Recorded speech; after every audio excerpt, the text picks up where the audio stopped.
त्वमेव माता च पिता त्वमेव, त्वमेव बन्धु च सखा त्वमेव, त्वमेव विद्या च द्रविणं त्वमेव, त्वमेव सर्वं मम देव देव। हमारे इतिहास में और आज भी हम हर चीज, हर वस्तु जो हमारे लिए लाभदायक है, हम उसको अपने जन्म देने वाली माँ के समान मानते हैं। चाहे वो गौ माता हो, चाहे गंगा मैया हो, चाहे विद्या की देवी सरस्वती हो, चाहे धरती माता हो, चाहे धन देने वाली लक्ष्मी माता हो, उसी प्रकार हमारे तुलसी माता भी है, जो हमारे अथाह रोगों को दूर करती है। हमारे शास्त्रों में, वेद पुराणों में तुलसी माँ की महिमा अपरंपार बताई गई है। भारत के महान प्रसिद्ध वैज्ञानिक डॉक्टर जगदीश चंद्र बसु जी ने अपने शोध में सिद्ध किया था कि वृक्षों में भी प्राण चेतना होती है, और उनसे पहले भी हमारे ऋषि मुनियों ने अनेकों शोध किए, मगर हमारे इतिहास में विदेशी आतताइयों ने हमारे इतिहास को खंडित किया था। मगर डॉक्टर जगदीश चंद्र बसु ने अपने संयंत्र से सिद्ध किया कि हर प्राण, वृक्ष के अंदर प्राण चेतना होती है। जिस प्रकार एक मनुष्य के अंदर चेतना होती है, वैसे ही पशु पक्षी जीव जंतु हर के अंदर प्राण चेतना होती है। और गीता में भी लिखा हुआ है कि हर जीव के अंदर एक चेतना होती है, चाहे वो सजीव हो, मनुष्य हो, जीव जंतु हो। और मनुष्य, हमारी हिंदू संस्कृति के इसी के कारण पूरा विश्व आज हिंदू धर्म के आगे नतमस्तक है, क्योंकि हमारा धर्म छोटे से कीट पतंग से लेके बड़े से बड़े पहाड़, चट्टान तक की पूजा करने की श्रद्धा रखता है, प्रेम से उसको पिघलाता है। लखनऊ के एक जॉर्ज कॉलेज में भी इस पे शोध हुआ है तुलसी पे, कि तुलसी की एक वैज्ञानिक तरक्की के आधार पर आज के हम पढ़े लिखे युवा इन सब चीजों को पाखंड मानते हैं, और जो विदेशी संस्कृति है हम उसको अपनाने की कोशिश करते हैं। क्या हमारे बड़े बुजुर्ग ऋषि मुनि,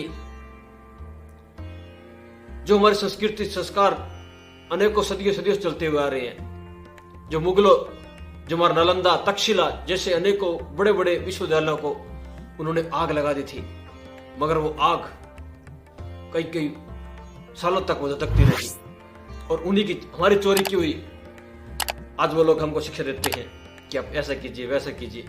और हम जवान पीढ़ी सब वो दो शब्द इंग्लिश के बोलने वालों से इतने प्रभावित हो रहे हैं। तुलसी जिस घर में होती है, बताया गया है कि 9 सेंटीमीटर तक वहां शुद्ध वायु, आभा मंडल, उस घर का वायुमंडल बहुत शुद्ध सात्विक रहता है।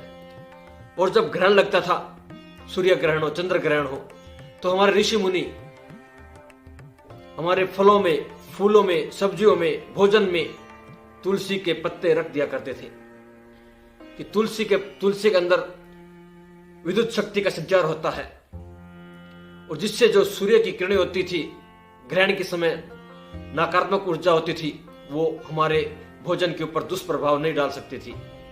इतनी तुलसी में शक्ति है। तो जो मानव कल्याण के लिए कार्य करे, वही हमारा पवित्र माँ है। गंगा के समान, तुलसी के समान, गौ माता के समान जो मानव का कल्याण करे, उसी को हम एक माँ के समान दर्जा देते हैं, क्योंकि माँ हमारी पवित्र होती है। माँ कभी किसी बेटे का हित नहीं चाहती। हमारे एक बहुत बड़े साधु संत थे, बापू आशुराम जी, जो भी हैं, जो इन्होंने असाईकरण के खिलाफ बहुत बड़ी आवाज उठाई थी, और विदेशी आतताइयों के कारण वो एक चुंगल में फंस गए। उन्होंने 25 दिसंबर के दिन तुलसी माता को पूज्य की एक परंपरा चलाई थी। वैसे तो हमारे ऋषि मुनियों ने सदियों पहले इसकी योजना बना रखी थी और चलती आ रही थी, मगर हमारे जो अभी हम लोग जो विदेशी संस्कृतियों का अनुकरण कर रहे हैं, अंधाधुंध हम जिसको बोल सकते हैं कि हम आंख मूंद के किसी विश्वास कर रहे हैं, और जो हमारे संस्कृति थी, हमारे संस्कार थे, हमारे संत महात्मा जो बताते थे, उन पे ये विदेशी शक्तियां नजर रखती हैं। और जब भी कोई हिंदू संत महात्मा कुछ हमारे संस्कृति के विषय में बचाने की कोशिश करता है तो उस पर वांछित लांछन लगा के उसको अंदर कर देती हैं। ये बहुत बड़े षड्यंत्र हमारे देश के अंदर चलते रहते हैं। तो बापू आसाराम जी ने भी, क्योंकि जैसे हम सब लोग जानते हैं नए वर्ष आता है, उस समय हम लोग अनाप शनाप चीजें खाते हैं। आजकल नव युवक युवतियां भी बीड़ी सिगरेट बड़े बड़े होटलों में जाते एंजॉय करते हैं कि नया वर्ष है। ये हमारा कोई नया वर्ष नहीं है। तो जो 25 से लेके 1 जनवरी तक जो हम लोग करते हैं, जो गलत काम करते हैं, जो माता भवानी पवित्र होती है, गंगा के समान निर्मल होती है, उन लोगों को हमारी शिक्षा पद्धति ने, ईसाईकरण ने, मुगलों ने जो हमारी संस्कृति को खत्म करने का प्रयास किया है, हमारे संत महात्माओं ने 25 दिसंबर के दिन तुलसी की पूजा करने का आह्वान किया है, क्योंकि ये एक सब रोगों का निवारण तो करती है, प्लस में आपके ब्रह्मचार्य को बढ़ाती है, आपके अंदर रोग प्रतिरोधक क्षमता देती है। अगर आप तुलसी नित्य प्रति अगर चाय पीते हैं, बगैर दूध वाली चाय हम जिसको बोलते हैं तुलसी चाय, तो आपको कभी बुखार, चेचक जैसे, टाइफाइड जैसे बड़ी बड़ी बीमारियां आपके पास नहीं आएगी। और अगर आपके घर में तुलसी माता है तो आपके घर की आभा आप देखेंगे बहुत ही एनर्जेटिक रहेगी, आपके घर में ऊर्जा रहेगी, नकारात्मक ऊर्जा आपके घर के अंदर नहीं आएगी। तो जो 25 दिसंबर से लेकर 1 जनवरी तक का जो समय है, जो हमारी संस्कृति को खंडित करने के लिए जो विदेशी ताकतें लगी हुई है, उस सब को बचाने के लिए हमारे संत महात्माओं ने आह्वान किया हुआ है कि हम 25 दिसंबर को तुलसी माता की पूजा करें, उसकी परिक्रमा करें, उसके आभा मंडल को समझें। अब खुद आपके घर में तुलसी का पौधा लगा के उसकी आभा मंडल कीजिए 9 मीटर तक दायरे तक। आप देखेंगे आपकी पॉजिटिव एनर्जी बाहर आ रही है और आपके अंदर जितनी भी नकारात्मक शक्ति थी उन सब का विध्वंस हो रहा है, वो खत्म हो रही है। आप प्रत्यक्ष रूप से इसका प्रमाण आप खुद करके देखिए। ये मैं आपको वादे के साथ कहता हूं कि आपके घर में शांति होगी और आपके खुद को, मन को शांति मिलेगी। आप ये करके देखिए। और जो हमारे संत महात्माएं, जो हमारे पुराण कहते हैं, जो विदेशी ताकतें लगी हुई है, उस सब को बचाने के लिए हमारे संत महात्माओं ने आह्वान किया हुआ है कि हम 25 दिसंबर को तुलसी माता की पूजा करें, उसकी परिक्रमा करें, उसके आभा मंडल को समझें। अब खुद आपके घर में तुलसी का पौधा लगा के उसकी आभा मंडल कीजिए 9 मीटर तक दायरे तक। आप देखेंगे आपकी पॉजिटिव एनर्जी बाहर आ रही है और आपके अंदर जितनी भी नकारात्मक शक्ति थी उन सब का विध्वंस हो रहा है, वो खत्म हो रही है। आप प्रत्यक्ष रूप से इसका प्रमाण आप खुद करके देखिए। ये मैं आपको वादे के साथ कहता हूं कि आपके घर में शांति होगी और आपके खुद को, मन को शांति मिलेगी। आप ये करके देखिए। और जो हमारे संत महात्माएं, जो हमारे पुराण कहते हैं, संत पुराण में उत्तराखंड में लिखा हुआ है कि तुलसी का फूल, फल, पौधा, जड़, तना सब एक एक चीज पावन है। आप कुछ भी उसका उपयोग करके देखिए। तुलसी आपको शरीर में जितनी भी नेगेटिव एनर्जी है, मानसिक असंतुष्टि है, उसको भी आपको कम करेगी, खत्म भी करने, और जो बड़े बड़े असाध्य रोग है उनको खत्म करेगी। ये आज के साइंस लखनऊ यूनिवर्सिटी के जॉर्ज कॉलेज ने सिद्ध किया है।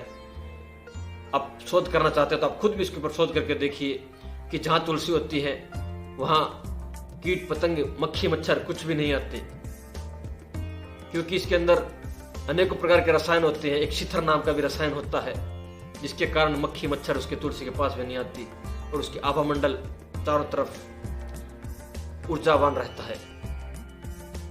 तो मेरा आप सबसे अनुरोध है कि जो विदेशी संस्कृति है, जो 1 तारीख को हम मनाते हैं, शराब पीते हैं, गुलछरे उड़ाते हैं, एक दूसरे की जो हमारा नैतिक पतन है उसको करते हैं, उससे बेहतर है कि हमारी संस्कृति को पहचानिए, वापस अपनी तरफ लौटिए, हमारे संस्कारों की तरफ लौटिए। जो हमारी नैतिक शिक्षा है वो अपने बच्चों को दीजिए। यही मेरा आप सबसे अनुरोध है। जय गौ माता, जय अखंड भारत। अपनी नैतिक संस्कृति संस्कारों से जुड़िए, अपने बच्चों को जोड़िए। ओम नमो नारायण, हर हर महादेव, जय श्री राम।